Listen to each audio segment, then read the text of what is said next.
welcome. Welcome to this panel. Thank you for joining both live stream and here in this waterfront hotel venue. This panel is on how international cooperation on fossil fuels can fast-track a just transition, and it's a part of the associated Stockholm Plus 50 event organized by the Fossil Fuel Non-Proliferation Treaty in cooperation with Stanley Center for Peace and Security and the Nordic Council. I'm a representative of the Nordic Council, delegate to the Stockholm Plus 50. My name is Simón Holmström. I'm a member of Parliament of the Autumn Parliament in Finland and also in the Nordic Council. I have the honor of moderating this session, this afternoon session, with a range of interesting experts on this field. But before I invite them here, let me just introduce the history of climate change multilateralism. It wasn't until 1972 that the Stockholm Declaration for the first time recognized the interconnectedness between humans and the environment. It didn't really recognize the climate change, so however, it said it urged countries to be mindful of climate risks.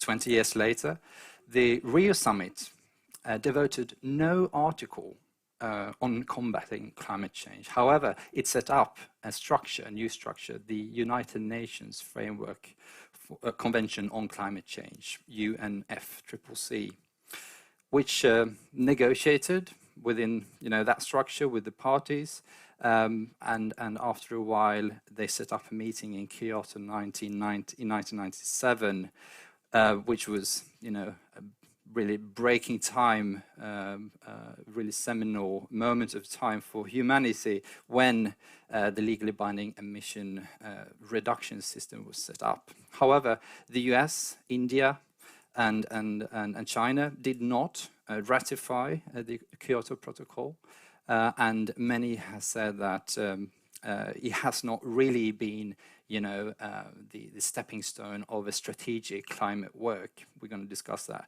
on the panel a little bit later. Following some futile COPs, Conference of Parties, we saw the advent of the Paris Agreement in 2015, where the 1.5 centigrade target was adopted, and the only thing that was now legally binding was that the countries, the parties, would communicate the NDCs, the nationally determined contributions, every 5 years. And now we are here in Stockholm again, 50 years after climate risks were mentioned the very first time in international agreement. Despite 50 years of just international negotiations on these issues, we find ourselves in a situation where humanity is failing, really. We find ourselves in a situation where current targets point us at 2.5 to 2.9 degree warming. So something is missing here. What is missing? What can we do today to reinvigorate climate change multilateralism? And how can we do it not only fast, but also fair? That's the theme of this panel discussion. I'm really thrilled to invite the first speaker, which is Joyeeta Gupta. Please take the stage. You're Professor of Environment and Development in the Global South at the University of Amsterdam and the IHA Delft Institute for Water Education. She was co-chair of UNEP's awarded, I think, Global Environment Outlook 6, and has just recently won an European Research Council grant for work on fossil fuels. The stage is yours. Thank you so much. Good afternoon, everybody. I'm going to focus on fossil fuel lock-in and justice. So if I just show you time on the x-axis and greenhouse gases on the y-axis, basically, if you want to get greenhouse gases to zero, this means that every year the permissible cake of greenhouse gas emissions is decreasing. So as we move towards 2050, the conflict between rich and poor countries, rich and poor people, will increase about who is going to get the right to emit greenhouse gases.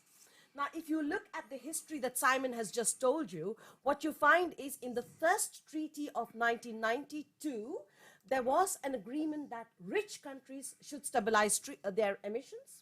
However, it's not going fast enough, sorry. However, what happens is that the target was legally binding but very vague, and so therefore not implemented.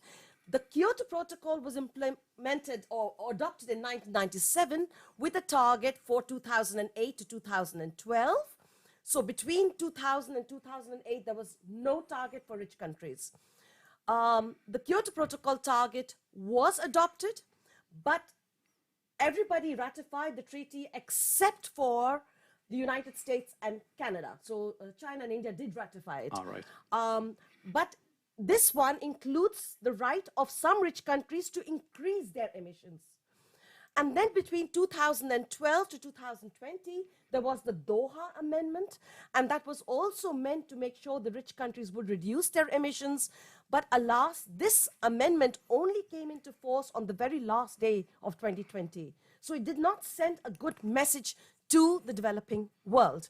And then finally, you get the Paris Agreement, which is for the period 2020 to 2030. So in this 30-year period, there has been a 20-year period from 1990 to 2020 when the United States and Canada did not accept a legally binding target to reduce their emissions, whole of North America. So this has sent a message to the developing world that maybe climate change is not that serious. So this is to give you a bit of the background. Now, what are the big north-south dimensions of this? The first is that the past and present emissions are mostly from the global north. And this affects development prospects of the south, while we are not really questioning whether GDP is a good definition of development. And this is something we have to really talk about. Second, if you look at what the North has done, essentially is to use most of their own resources. And now, more than 82% of the remaining fossil fuels are in the global South. So when we accelerate this phase out, basically we're telling the global South, you cannot use your resources. And this can come over to them as extremely unjust. Third, stranded assets. And I've separated out resources from assets. Assets are knowledge, infrastructure, etc., shares. And what we are seeing is there's a trend towards asset transfer from the global north to the global south. Shares are being sold to global south people. Infrastructure is being sold to the global south. Knowledge is being brought to the global south on fossil fuel. And this is being financed by governments in some ways because they're paying for the export credit to support this. And of course, in the meanwhile, adaptation costs keep going up with existential risks for many. So you find layers of injustice building up. And if you look at the large fossil fuel actors, the fossil fuel firms, which are worth almost or more than 300 trillion US dollars, pension funds, which have massive investments in fossil fuels, so our pensions are also in fossil fuels. Philanthropic organizations have investments in fossil fuels. Debt financiers have investments. These are really large organizations. And the big challenge for them is, should we divest or not? But if they divest, who will they sell it to? Probably somebody from the global south. And this is a big problem. If they engage, will that do the trick? I'm not completely convinced that it's going to do the trick by converting a multinational that's focusing on oil to make them change them completely overnight to renewables. It's not going to work, and the fossil fuel companies don't want that. So what we're seeing is that the whole climate change regime has thus far not adopted clear-cut, downward moving targets, and they did not specify a phase out of fossil fuel. And this basically sent the wrong message to the global south.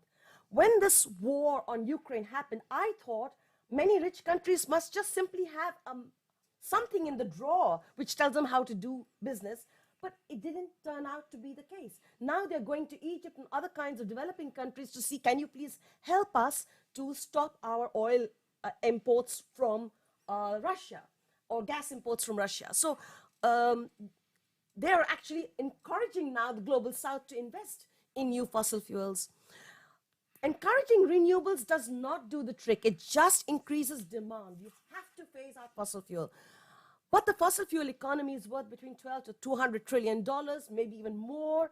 And the problem is, compare this to global GDP, that's around $86 trillion. So it's massive. The people who have this resource have so much power, they can change things. And this is why I'm really worried when I see documents which say, let's phase out the subsidies, but the subsidies are only 6 trillion. That's not going to make the difference. So phasing out fossil fuel is going to be painful. I mean, people keep talking about win-win. It's not going to be win-win in the short term. It's going to cost us, and we have to be willing to pay the price, both in the global north, and unfortunately, the global south may have no alternative but to also pay this price. And there's another story over here that I wanted to bring up, which is the role of litigation. Social movements are using courts to shut down fossil fuel enterprises worldwide, and that's sort of good news from our perspective. The bad news is that the fossil fuel companies are suing governments for being asked to phase out fossil fuel. They want to be compensated for phasing out fossil fuel. Very expensive. And I just wanted to, I'll skip that. I'll just say that when we look at Africa, most of the shares and ownership of these firms in Africa are based in non-African countries. So who's making the profits today? And then my last thing, 10 years ago, we were told, don't mix environment with justice. But without a focus on fossil fuels, we cannot address climate change. We cannot force developing countries to phase out their fossil fuel. Border tax controls won't do the trick. Industrialized countries have dragged their feet in addressing the climate change problem, and this has multiplied justice problems. And my belief is that without a just approach, there can be no way to address climate change. Sorry. Thank you so much, Joyeeta, for that, and also thank you for rectifying a politician. That is always very well received. No, joking aside, this is very stark messages that we will bring also to the later discussion. Next up would be Lidy, Nacpil. You can just come here. She's the coordinator of the Asian People's Movement on Debt and Development, convener of the Asia Energy Network, and coordinating committee member of the Global Campaign on Demand Climate Justice. No worries whatsoever. The floor is yours, Lidy. Okay. Hello, is this working now? No. Hello. Okay. I'm coming from movements in the South, especially from Asia, but also, of course, we belong to networks of movements from the South, and we are asking our governments and our countries to phase out fossil fuels as fast as possible. First, to stop the expansion, and then to phase out as fast as possible. But that has to be done in a just and equitable manner. We've said this often. We can't say it often enough. It has to be just and equitable. And one stark reality that we have in the South is that even as we're grappling with, extreme use of energy, extreme consumption, production and consumption of energy, the majority of the people in the South do not have enough access to energy to meet basic needs. So that's one of the greatest irony, and I will not use the word tragedy from Chipora's message a while ago, because it's something that we can do something about. It's an issue that we can do something about. But still, we believe it's possible and it's necessary, because we know that in order to address climate change, which our people are suffering from the most, as it has been often said, but have contributed the least, then we have to stop the production and consumption of fossil fuels as quickly as possible. But it cannot be done without international cooperation, and that is the whole subject matter of this workshop. And we believe that international cooperation, the right kind of international cooperation, must begin from the acknowledgement that the problem of climate change arises from a highly inequitable and unjust system. And international cooperation must therefore be based on equitable and just cooperation. And one of the key principles that not just we from the South, but many of us here in this room and outside of this room have been pushing for is this notion of fair shares and equity in climate action. We all need to contribute that, and we all acknowledge that there's differences in responsibility, but we need to translate this very general principle into something that is concrete, based on science, and actually fair and based on historical realities. And we have been pushing for the fact that based on the historical contribution and continuing contribution to the problem, and based on capacity, each country must be doing their fair shares, including those of us in the South. We have our own fair shares in this effort. But the difficult reality, of course, is that, as many studies have shown, the North has such huge share in responsibility that it's no longer possible to contribute their fair share only by reaching zero domestically. You have to have negative emissions, and that can't happen. It shouldn't be allowed to happen with all sorts of dangerous geoengineering technology. That can only happen if you do the rest of your share, the one below zero, in the South. And that has also been based on study that a lot of the mitigation potential is already in the South. So unfortunately, not only do the South have to contribute our fair share, despite the fact that we're still grappling with loss and damage and adaptation and the costs of dealing with all of this, we also have to do some of the fair shares of the North in our own countries. And that has to be financed. It's not our responsibility. So one very concrete expression of international cooperation is for the North to simply deliver on their obligations on climate finance. It is not $100 billion. It's more, much more than $100 billion. And it's just so insulting that they cannot even meet the very pittance of $100 billion a year. And just to say that I agree with the study that the lack of clarity on targets is a factor, but we think a major factor is simply refusal. Simply refusal.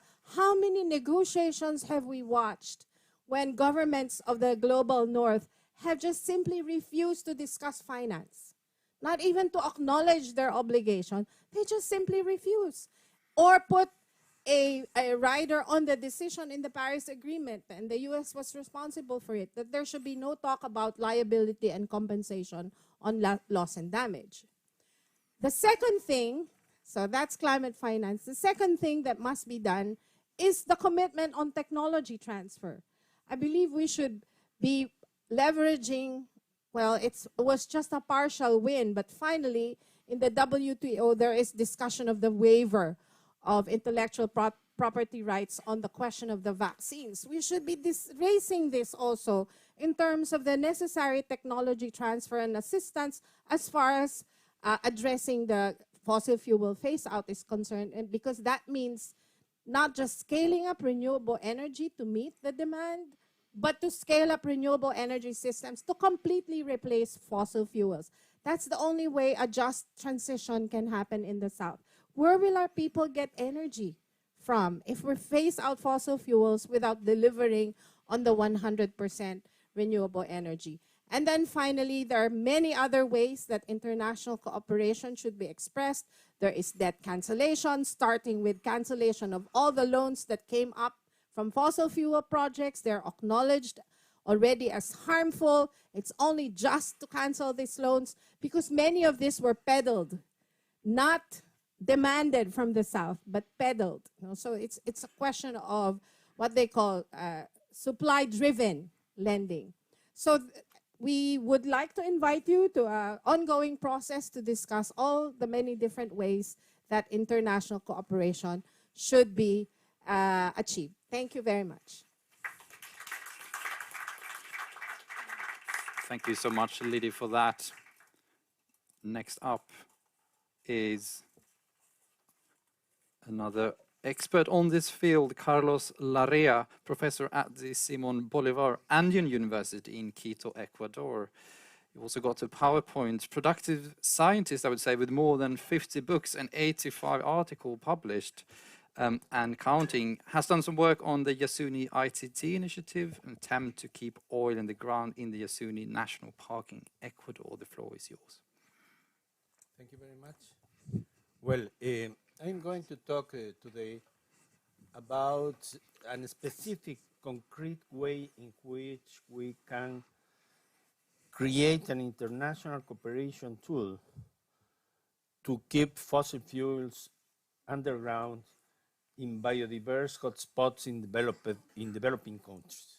That's essentially the idea that I'm going to explore on.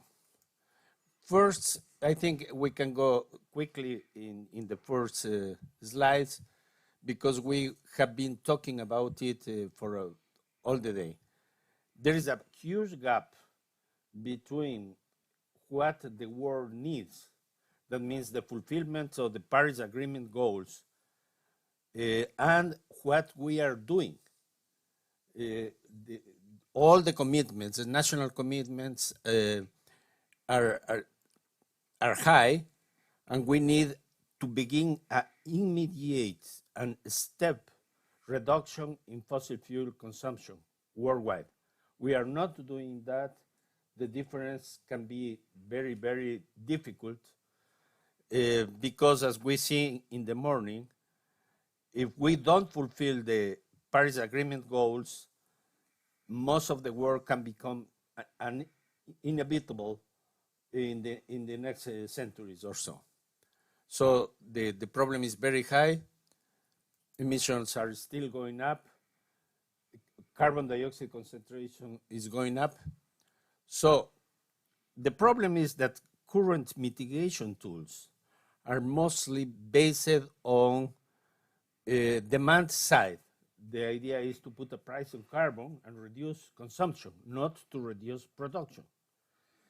I think this way, which has been accepted and is the main tool of both the Kyoto and Paris Agreement, is not enough, is not sufficient. So we need to do something else. Otherwise, we are going to keep this gap very wide. And another point, based on scientific evidence, is that more than 2/3 of global fossil fuel reserves must be kept underground in order to fulfill Paris Agreement goals. But we don't have any agreement, any shared criteria to see which reserves are going to be exploited and which reserves are going to be unburnable. If we let the market to decide it, it will be dangerous because we are going to take into account only production costs, not the environmental costs of extracting the oil. That's why we have two basic ideas. The first is that we need to design specific tools to implement supply side mitigation. That means keeping fossil fuels underground. And secondly, the priority must be to keep those located beneath in very high sensitive environmental areas. And we have demonstrated that about 25% of fossil fuel reserves belong to developing biodiverse countries. So the idea will be to create a specific tool, a particular mechanism in international cooperation that might allow to keep these kind of reserves unexploited. Here we have the distribution of fossil fuel reserves taking into account different kind of countries, and here we have the data about developing mega diverse countries, which account for around 24% of global reserves. So the point is that we have at least an initial legal framework, which was the Yasuni ITT initiative presented in 2007 by the Ecuadorian government, which had the support from the United Nations and creates a framework in which the country, in that case Ecuador, committed itself to keep indefinitely underground a very large oil reserve located in the Amazon basin, the Yasuni ITT, and in exchange, the international cooperation can provide a fund that will be devoted only, earmarked by the United Nations, only to renewable energy conservation, biology conservation, conservation of species in the Amazon, and sustainable social development, particularly among indigenous groups. That's essentially the idea. I think this idea can be applied. The initiative is no longer valid, but the model, I think, can be replicable. That's essentially the idea. I have here some details about how can this proposal be workable. I would like only to finish saying that it is completely compatible with Article 6 of the Paris Agreement. Thank you very much. Thank you indeed, Carlos. Mindful of time, we haven't got so much time for reflection. I would love to reflect on that. Next up is Johan Hall, long-standing service to the Swedish Trade Union Confederation, LO, now mainly working on climate, environment and energy issues, representing LO in the European Trade Union Confederation Sustainability Group, and also on an international level. The stage is yours. Thank you very much, and thank you all for coming here today. I hope you hear me. Yeah, now I understand you do.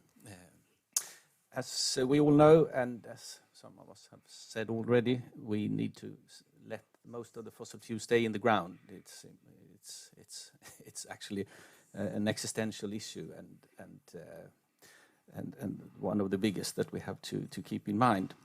And I think even though we still have discussions on exploiting fossil fuel and so on, we realize actually, if we are true, that this is not an intellectual question at all. What it's all about, it's about social issues and economic issues. That's where the problems are. It's not controversial to say that we should let it stay, but it is difficult to say what should we say to these people that are working in the fossil fuel industry and in these regions where they're exploiting these energy forms. And that's the kind of angle that we work with from when we talk from the unions. We talk about just transition mainly from a job perspective. Of course, there are other angles as well, but this is the important one, I think, for us and for our members, since it's a matter of how can they support themselves and how can they avoid energy poverty, which is also a problem that can come up. And we see also that, of course, there are many advantages with a fossil-free society. We will have better air, and probably, and we can also create better and more decent jobs with new technology and with new energy forms. But it's not a natural law that this will happen. And we've seen that if some jobs disappear from one region, they may as well grow up somewhere else in another country or in another part of the country.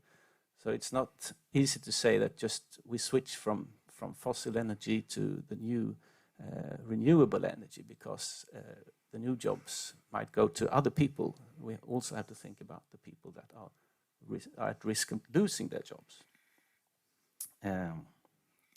We have also seen that, I remember when I went to Marrakesh COP meeting, and before that there wasn't very much discussion, I'd say, about just transition among the elite.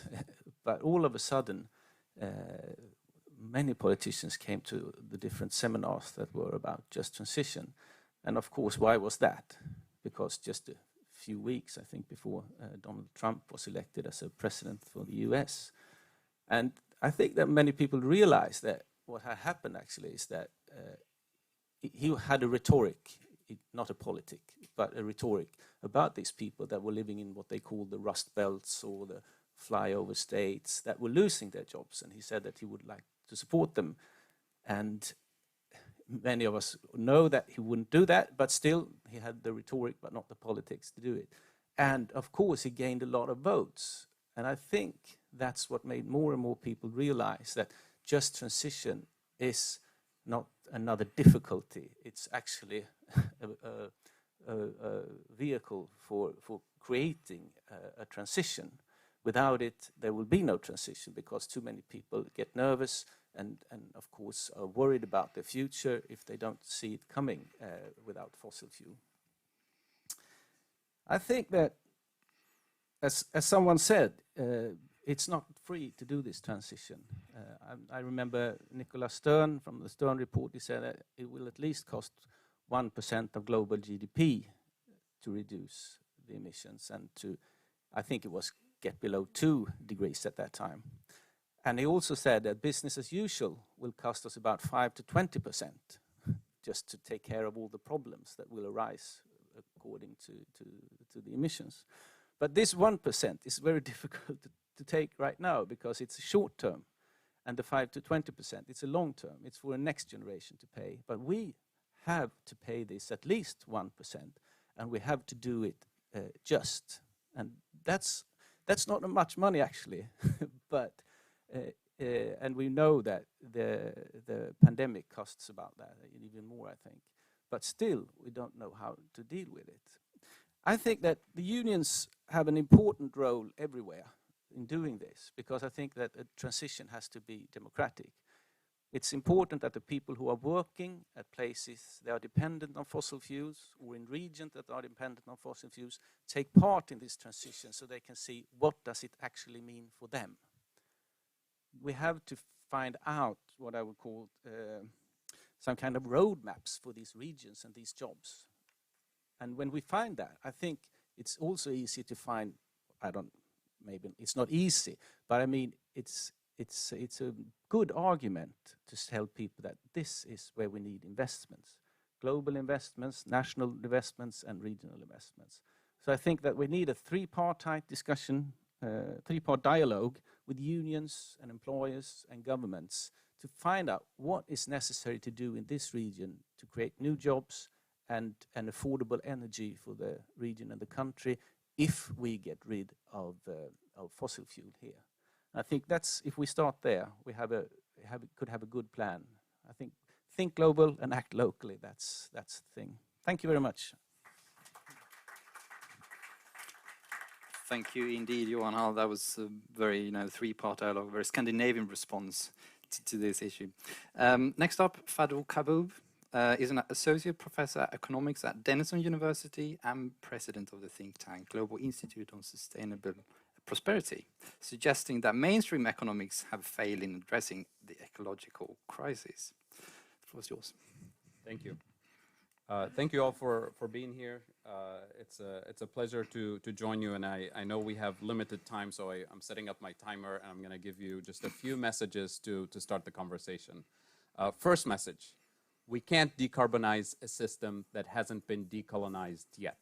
Similarly, we can't democratize a system that hasn't been decolonized yet. And I'm talking about colonial and neo-colonial economic structures that are still alive and well, and they're still sucking resources, wealth, and causing so much economic pain. And the fossil fuel system is part of it. Extractivism is part of it. So that's the first message. The second message, if I tell you that I really recognize that climate change is a problem, and I tell you I'll do my best to help, quote unquote, help, and I promise to give you $100 billion, and many, many years later, I show up and I say, well, I only have 8. But I didn't tell you that annually I'm taking $2 trillion from you. This is what we're dealing with. The global financial architecture is sucking wealth from the global south. If we net out, take 2 groups, global south and global north, and net out all global financial transactions, including trade and investment and interest payment and debt cancellation and aid, the net amount is $2 trillion annually moving from the poorest countries to the richest countries.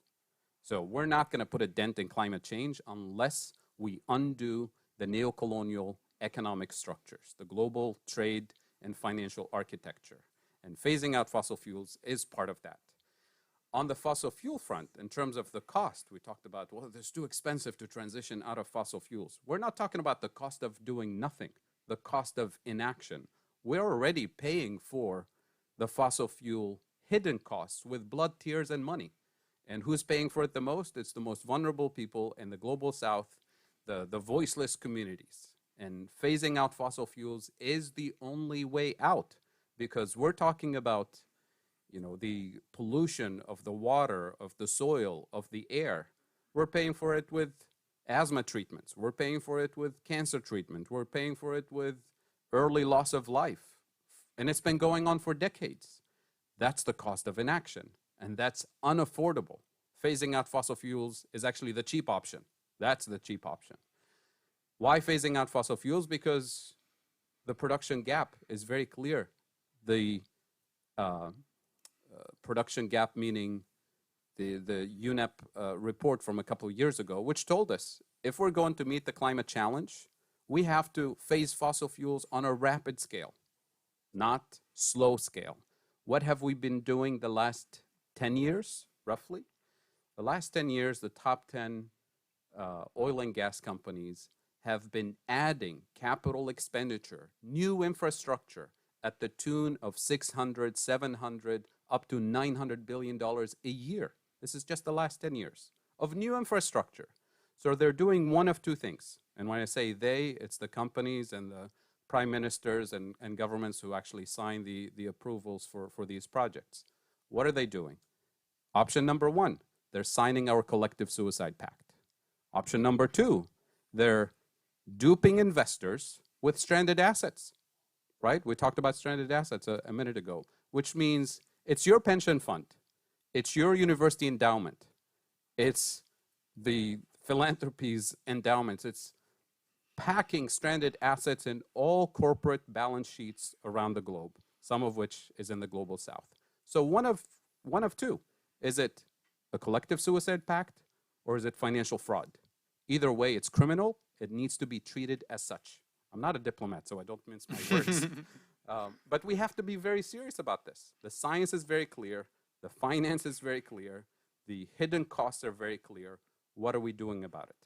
And then finally, those hidden structures, neocolonial structures. I'll just spend 2 minutes on this and I'll close my remarks. We're talking about 3 basic structural traps that the developing world has been nudged into right after developing countries became independent. The first one is the loss of food sovereignty. The second one is the loss of energy sovereignty. And here I'm talking about even the biggest exporters of fossil fuels in the global south, like Nigeria, like other countries, that export crude oil but have to import the refined gasoline and kerosene and petrochemicals. And the third structural trap is the value-added content of your manufacturing industry. We've been forced to specialize in assembly line type of work, where you have to import the energy, you have to import the technology, the capital, you have to import, oh, I didn't know this rings actually. You have to import the technology and everything else, which means your export is low value-added content, but your import is high value-added content. These 3 traps produce a structural trade deficit. A structural trade deficit makes your currency weaker relative to the dollar, which means everything you need to import the next morning, food, medicine, fuel for people, will be more expensive. You're importing inflation, and now you face potential riots. So how do you stop the riots artificially? You borrow dollars to artificially fix your exchange rate, and now you're in an external debt trap. So here, and I'll close with this, how do we repair this broken financial architecture? Number 1, debt cancellation. Number 2, reparations for climate debt, reparations for colonial and neocolonial debt, reparations for biopiracy, reparations for cultural heritage appropriation, reparations for the colonial and neocolonial system that is still alive and well today. And part of this is starting with debt cancellation, phasing out fossil fuels today, not adding $600, $700 billion worth of new infrastructure moving forward. Thank you. Lovely. Lovely. Thank you so much for that, bringing us the financial. Last up is Asad Rehman, the Executive Director of the Anti-Poverty and Social Justice Organization War on Want. Asad helps to coordinate the global Green New Deal project and was one of the founders of the COP26 coalition. Over the last 35 years, he has been running anti-racist, alter-globalization and anti-war organizations. The floor is yours. Thank you. I feel like I don't have anything to add after all these amazing panelists. And listening to Johan, I'm just reminded of 2018, when the Gilets jaunes took to the streets, largely urban and working class poor. The elites worry about the end of the world. We ordinary people worry about the end of the month. And as we heard on some of the other panels, right, downstairs in terms of Ukraine and the cost of living, of course, this push now in terms of, well, the answer to this, of course, is let's dig more oil and gas, but as long as it's from despots we like and not despots we don't like. And, of course, in a lot of the work that all of us have been doing and trying to say, of course, the connection between tackling climate and tackling global inequality and poverty go hand in hand. And now the IPCC is reinforcing that and saying absolutely critical. We've seen these various iterations happening, right? Green New Deals and conversations around just transitions. And I just want to maybe spend a few minutes speaking about some of those, because most of them have been constructed in the national policy sort of frameworks, and they do say, yeah, we're going to try and address jobs issue, and we'll try and address inequality, and we say no to fossil fuels, and we want renewable energy, and some even go further and say, yeah, mass public transport, and build retrofits of homes, etc. All really, really good things. But what these frameworks, of course, fail to do is recognize what happens in terms of the logic of extractivism, all the very issues that we've just heard. How do they address extractivism, consumption, and the profit accumulation that has led to all this world of deep inequalities and injustices? And how do we prevent the vision we have of the future reproducing all of those things? And we as War on Want, we work a lot around the idea of both global Green New Deal, but also what it means in terms of material transition. How do we avoid creating the new world of sacrifice zones and reproducing all of these injustices? But now in the name of tackling climate and the new green frontier. And I should have brought a PowerPoint since everybody did PowerPoints, right? But, I just wanted to just quickly say one figure, right? Today, iron ore makes up about 94% of the 3.2 billion tons of metals that are mined each and every year, in addition to about 200 million tons of copper and aluminium and other industrial metals, and about 1.5 million tons of all the rare earth minerals, cobalt and lithium. And as you probably know, the OECD has predicted that we're going to double the amount of material use and extraction we're going to see around the world. And of course, from a planetary limits point of view, we need to reduce this at best by at least half. And we know that each of these tons is a story of land grabs, water pollution, human rights violations, poisoned air, etc. And this is in a world which we know half the world is locked into poverty on the equivalent of less than $5.50, don't have access to electricity or clean cooking, don't have access to public services, 2 billion people going hungry, 1.6 billion people without adequate housing. So all of this extraction has not, of course, delivered anything equitable for the majority of people. So when we talk about this energy transition, it forces us to begin to think about a post-extractive transition, right? How do we avoid that this production of the new energy isn't tied to the profits of corporations? How do we make sure that the mainstream vision of renewable energy is actually doesn't reproduce unjust or inequitable energy systems, and and doesn't lock in the global south, saying, yeah, you'll get one phone charger and one light bulb, but actually delivers for the global south productive energy, the right to have energy that allows the global south to be able to the space to have that development. Now, we all know there is a requirement of a massive reduction in energy use, right? And overwhelmingly, that's energy use in the global north, whilst there is a need for a massive increase in energy use in the global south, right?